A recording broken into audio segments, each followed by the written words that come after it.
Hello students, welcome to business point of view and this is video number 28। और इस video में हम अपने जो वीडियो नंबर 27 का टॉपिक मोटिवेशन चल रहा था उसी मोटिवेशन की बात करते हैं। तो मोटिवेशन में यहाँ हम देखेंगे, वहाँ हमने पढ़ लिया मोटिवेशन क्या होता है, इसके फीचर्स कैरेक्टरिस्टिक्स क्या हैं। यहाँ हम देखते हैं मोटिवेशन के अंतर्गत नीड हियरार्ची थ्योरी, यानी मोटिवेशन की आवश्यकता क्यों है और ये हमारी किन किन आवश्यकताओं को पूरी करता है अकॉर्डिंग टू बाई मैस्लोज। ठीक है, तो हम देखते हैं need hierarchy theory by Maslow's क्या है। तो आइए देखते हैं नंबर 1, जिसमें होता है सबसे पहले फिजिकल नीड्स। सबसे पहले मोटिवेशन क्या करता है, मोटिवेशन से हमारी फिजिकल नीड्स कंप्लीट होती हैं। फिजिकल नीड्स के अंतर्गत हमारी सभी वो चीज़ें आती हैं कि फूड्स है, शेल्टर है, क्लॉथिंग है, यानी हमारा खाना, हमारा पीना, हमारा पहनना, ये सभी चीज़ें हमारी कंप्लीट हो रही हैं या नहीं हो रही हैं। ये मोटिवेशन में देखा जाता है कि सबसे पहले मोटिवेशन से हमारी फिजिकल नीड्स कंप्लीट होनी चाहिए।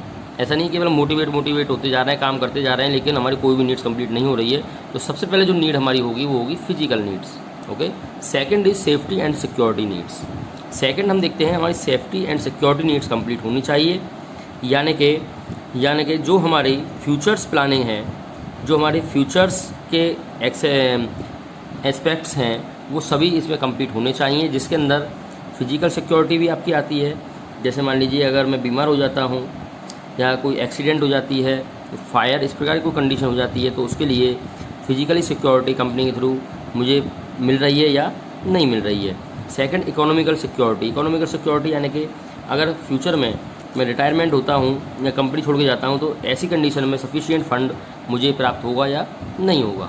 यही सेफ्टी एंड सिक्योरिटी नीड्स के अंतर्गत आता है।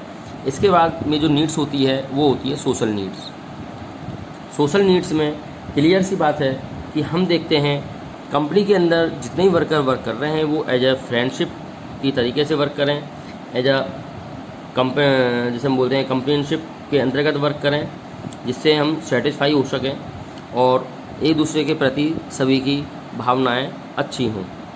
एंड स्टीम नीड्स बोले तो रेस्पेक्ट। जब हमारी सोशल नीड्स कंप्लीट हो जाती है तो फिर हम ध्यान देते हैं स्टीम नीड्स पर, यानी फिर हम चाहते हैं कि हमें रेस्पेक्ट मिलनी चाहिए। रेस्पेक्ट से यहाँ पर तात्पर्य है कि कंपनी के अंदर जो आपकी पोस्ट है उसके अकॉर्डिंग आपकी रेस्पेक्ट उसी अकॉर्डिंग होनी चाहिए। इसमें हम कह सकते हैं this needs are related to the respect and recognise, यानी कि यहाँ पर मुझे रेस्पेक्ट से सेटिस्फेक्शन होना चाहिए। And next is self actualisation needs. Self actualisation needs का मतलब है यानी स्वयं को उभारना, यानी स्वयं के लिए सोचना। फिर हम देखेंगे कि मुझे मेरी लाइफ में जो एम है मैं वहाँ तक पहुँच पा रहा हूँ या नहीं पहुँच पा रहा हूँ, मैं स्वयं को उभार पा रहा हूँ या नहीं उभार पा रहा हूँ, स्वयं के लिए यहाँ पर हम सोचते हैं। तो ये हमारी थी need hierarchy theory according to by Maslow's. अब बात करते हैं हम इंसेंटिव्स की। तो देखिए मोटिवेशन में कुछ इंसेंटिव्स के द्वारा मोटिवेट किया जा सकता है, जिनको हम मोटिवेटर्स के नाम से भी जानते हैं। तो इंसेंटिव्स जो होते हैं हमारे, वो फाइनेंशियल और नॉन फाइनेंशियल दोनों प्रकार के हो सकते हैं। तो हम दोनों को यहाँ पर पढ़ेंगे कि फाइनेंशियल इंसेंटिव्स कौन से हैं और नॉन फाइनेंशियल इंसेंटिव्स कौन से हैं। तो देखिए सबसे पहले हम देखते हैं मॉनेटरी या फाइनेंशियल इंसेंटिव्स, यानी कि पैसों के द्वारा किस प्रकार से मोटिवेट किया जाता है, कौन कौन से मोटिवेटर्स हैं। तो सबसे पहले आता है आपका पे एंड अलाउंस। पे एंड अलाउंस क्या करता है, यानी कि सैलरी टाइम से मिलनी चाहिए। सैलरी मिल रही है, जो हमारे अलाउंसेज हैं वो हमें टाइम से मिल रहे हैं, तो ये सभी हमारे पे एंड अलाउंसेज में आता है। जो हमारा इंक्रीमेंट है वो एवरी ईयर हो रहा है, तो इससे क्या होता है, एम्प्लॉय मोटिवेट होता है। सेकंड इज प्रॉफिट शेयरिंग, यानी प्रॉफिट शेयरिंग के थ्रू भी मोटिवेट किया जा सकता है। यानी ऑर्गेनाइजेशन प्रॉफिट में कुछ शेयर उसको भी दे, कुछ उसके शेयर पार्ट उसके पास होने चाहिए, जिससे वो वर्किंग में भी पूरा मन बना के काम कर सके। नेक्स्ट इज़ को पार्टनरशिप। को पार्टनरशिप यही कहती है कि जो ओनरशिप है वो एम्प्लॉय के पास भी कुछ परसेंटेज में होनी चाहिए, यानी कि sharing the profit does not give ownership right to the employees. में companies offer share in management और participants in management along with share in profit to its employee and incentive to get efficient working from the employee, यानी कि employ के द्वारा एक effective working करने के लिए, एक अच्छी वर्किंग करने के लिए स्टॉक ऑप्शन उनके पास होना चाहिए, ताकि कुछ एम्प्लॉय को वो पार्टनरशिप में भी अपने साथ शेयर कर सके। And next is bonus. Bonus के थ्रू भी इंसेंटिव दे करके मोटिवेट किया जा सकता है एम्प्लॉयज़ को। समय समय पर बोनस दिया जा सकता है, जो कि एम्प्लॉय के लिए एक्स्ट्रा रिवार्ड होता है उसकी सैलरी से हट करके। कमीशन के बदले भी उन्हें मोटिवेट किया जा सकता है, यानी समय समय पर आवश्यकता होने पर कमीशन भी दिया जाना चाहिए। एंड प्रोडक्टिविटी हमारी जो काम करती है, ये लिंक है वेजेज इंसेंटिव से, यानी कि वेजेज रेट प्लान से, जिसमें हम ये कह देते हैं कि भैया आज मान लीजिए आपको 100 यूनिट प्रोडक्शन करनी है, और अगर 100 से ऊपर कोई करता है तो पर यूनिट उसको इतने इंसेंटिव एक्स्ट्रा दिए जाएंगे। तो वो क्या होते हैं, मोटिवेट होते हैं और ज़्यादा से ज़्यादा प्रोडक्शन करने की कोशिश करते हैं। तो यही प्रोडक्टिविटी है। And next is retirement benefits. उसके पास रिटायरमेंट बेनिफिट्स के द्वारा भी हम उसे मोटिवेट कर सकते हैं कि भैया अगर आप इतने साल हमारी ऑर्गेनाइजेशन में काम कर लेते हैं और उसके बाद अगर आप रिटायरमेंट लेते हैं तो इतना फंड आपको जाते टाइम दिया जाएगा, ग्रेचुटी आपको दी जाएगी। तो यही रिटायरमेंट फंड्स हैं, इसके द्वारा भी एम्प्लॉय मोटिवेट किया जा सकता है। And next and last is perks and fringe benefit. Perks and fringe benefit यानी कि कर्मचारी को दिए जाने वाले अनुलाभ, जैसे कि मान लीजिए मेडिकल फैसिलिटी है, फूड फैसिलिटी है, हाउसिंग फैसिलिटी है, ट्यूशन फैसिलिटी है चिल्ड्रंस के लिए। ये सभी इनके फ्रंक एंड फ्रिंज बेनिफिट के अंतर्गत आते हैं, जिससे एम्प्लॉय को मोटिवेट किया जा सकता है।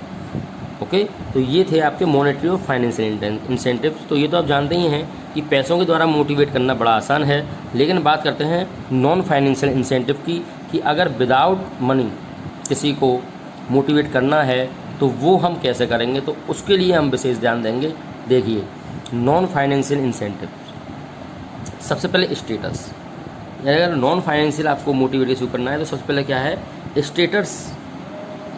स्टेटस देखता है एम्प्लॉय कि मेरा स्टेटस क्या है। It means status refers to, हम कह सकते हैं rank, authority, responsibilities etcetera etcetera, यानी कि उसके अधिकार क्या क्या हैं, उसकी रेस्पॉन्सिबिलिटीज़ क्या हैं, उसकी अथॉरिटी क्या है। यानी कुछ अधिकार, कुछ कर्तव्य अगर उसके पास होंगे तो वो समझेगा कि यार मेरी इस संस्था के अंदर, इस ऑर्गेनाइजेशन के अंदर कुछ चलती है, I am the boss, part of boss कह सकते हैं, या फिर तो वो स्टेटस हो गया। तो इसके लिए भी वो मोटिवेट हो सकता है। And organisational climate. Organisational climate का मतलब है कि जो भी उसके सुपीरियर्स हैं, जो भी उसके सबॉर्डिनेट्स हैं, वो सभी मिलकर के काम करते हैं, उनका बिहेवियर बहुत अच्छा है और उसी के साथ में वो अपने कार्य को आसानी से कर पाता है, उसकी बात सभी सुनते हैं, वो सबकी बात सुनता है। तो यही ऑर्गेनाइजेशनल क्लाइमेट से, यानी कि सभी के साथ संबंध उसके जो हैं वो बहुत ही अच्छे संबंध हैं। And next is career advancement. Career advancement में यानी कि जिसमें हमारी प्रमोशन अपॉर्चुनिटीज़ आती हैं, प्रमोशन अपॉर्चुनिटीज़ आती हैं, यानी कि अगर कार्य हम अच्छा करेंगे तो उस कार्य के अंतर्गत हमें एक अच्छा प्रमोशन मिलेगा और उस प्रमोशन के अकॉर्डिंग हमें सैलरी भी बढ़ करके मिलेगी और अच्छी पोस्ट मिलेगी। तो यही कैरियर एडवांसमेंट के थ्रू भी हम उनको मोटिवेट कर सकते हैं। And next is job enrichment. Job enrichment कहता है हमारा, यानी कि उसे रूटीन जॉब नहीं होना चाहिए। ऐसा नहीं है डेली आगे बैठ गए यार कंप्यूटर यही काम करना है, बोरिंग वर्क हो गया, ये डेली यही करना पड़ता है, कुछ नया वर्क नहीं है। अगर हम उसको न्यू वर्क देंगे, पर डे कुछ न्यू चैलेंजेस देंगे, तो उसको मन करेगा काम करने का, यार आज कुछ नया मिला, आज इस चैलेंज को कंप्लीट करना है, आज इस चैलेंज को कंप्लीट करना है। This is the job enrichment. तो ये क्या है, ये भी मोटिवेशन का वर्क करता है, इसे हम बोलते हैं जॉब इनरिचमेंट। नेक्स्ट हमारा होता है एम्प्लॉय रिकॉग्नाइजेशन। एम्प्लॉय रिकॉग्नाइजेशन क्या है, जो कि कुछ रेस्पेक्ट, मैंने आपको बताया एम्प्लॉय रिकॉग्नाइजेशन मतलब जो कि उसके ईगो के अकॉर्डिंग सबॉर्डिनेट्स या उसकी रेस्पेक्ट भी सबॉर्डिनेट्स करें। कुल मिलाकर हम कह सकते हैं कि ईगो सेटिस्फैक्शन होना चाहिए, ईगो सेटिस्फैक्शन होना चाहिए। It is a good motivator for every employees, हम कह सकते हैं, क्योंकि एम्प्लॉय क्या चाहता है, प्रत्येक एम्प्लॉय ये चाहता है कि मेरा ईगो सेटिस्फाई होना चाहिए, यानी मेरी सब रेस्पेक्ट करें, मैं सबकी रेस्पेक्ट करूं। और जो रेस्पेक्ट है वो एक बहुत बड़ा वर्ड होता है प्रत्येक एम्प्लॉय के लिए। अगर हम किसी एम्प्लॉय से कहेंगे पढ़ाओ ये काम कर, तो वो काम नहीं करेगा और उसके मन में हमारे प्रति गिलानी आएगी। लेकिन अगर हम एम्प्लॉय से या वर्कर से बड़े प्यार से बात करते हैं कि सर प्लीज़ ये वर्क कर दीजिए, तो वो बहुत ही इज्जत हमको भी देगा, रेस्पेक्ट देगा और वर्क को मन के साथ काम करेगा। Okay, next is job security. देखिए जॉब सिक्योरिटी भी आपकी एक नॉन फाइनेंशियल इंसेंटिव में आती है, क्योंकि एम्प्लॉय चाहता है कि भैया मुझे भागना ना पड़े। इट मीन्स कन्फर्मेशन लेटर उसको अपॉइंटमेंट ग्राम दिया जाना चाहिए कि इतने साल तक आप हमारी कंपनी में जॉब करते रहें और आपकी सेफ्टी बनी रहेगी। अगर आप किसी प्रकार की नेगेटिव पॉइंट्स में इंक्लूड नहीं होते हैं तो आपको कोई निकाल नहीं सकता है, आपकी सिक्योरिटी परमानेंट रहेगी इतने साल तक। तो वो जॉब सिक्योरिटी होती है, वो भी एक मोटिवेशन का वर्क करती है कि चलो इतने साल तक तो मैं कंपनी में दूंगा। Next is employees participation. Employee participation means यानी कि आप कोई भी अगर प्लान तैयार कर रहे हैं, कोई डिसीजन ले रहे हैं, तो उसमें आप एम्प्लॉय को भी पार्टिसिपेशन दें, ताकि उसको भी वो मोटिवेट हो कि चलो यार कोई काम किया जाता है ऑर्गेनाइजेशन के अंदर तो हमसे भी राय ली जाती है, हमसे भी एडवाइस ली जाती है और हमारी उस एडवाइस पे वर्क भी कुछ हद तक किया जाता है। तो एम्प्लॉय इससे क्या होते हैं, मोटिवेट होते हैं और वो ज़्यादा से ज़्यादा अपना माइंड चलाने का भी प्रयास करते हैं। Next is employee empowerment. Employee empowerment या ऑटोनॉमी हम कह सकते हैं। ये क्या है, यहाँ पर सबऑर्डिनेट्स को फ्रीडम देना, सबऑर्डिनेट्स को फ्रीडम देना, यानी कि यहाँ पर एम्प्लॉय क्या होता है, कॉन्फिडेंस, उसका जो कॉन्फिडेंस होता है वो डेवलप होता है।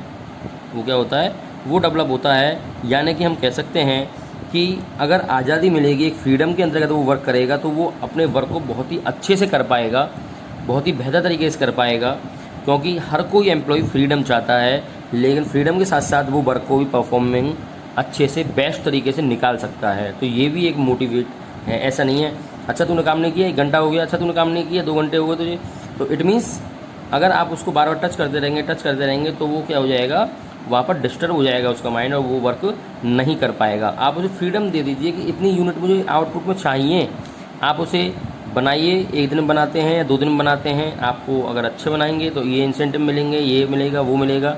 इसके अलावा अगर आप उसे फ्रीडम दे देते हैं तो वो कार्य को और अच्छे से कर पाएगा। तो यही इसके फाइनेंशियल और नॉन फाइनेंशियल इंसेंटिव थे। यहाँ पर आपका मोटिवेशन टॉपिक फिनिश हो जाता है। अब आप मोटिवेशन टॉपिक को अच्छे से रिवाइज करें और नेक्स्ट वीडियो में हम बात करेंगे अपने नेक्स्ट एलिमेंट की, जो मैंने आपको पिछली वीडियो में बताया था, यानी कि लीडरशिप। ओके, तो लीडरशिप एलिमेंट्स में नेक्स्ट वीडियो में बात करते हैं। तब तक आप इस वीडियो को अच्छे से देखें, अपने नोट्स प्रिपेयर करें। Thank you so much.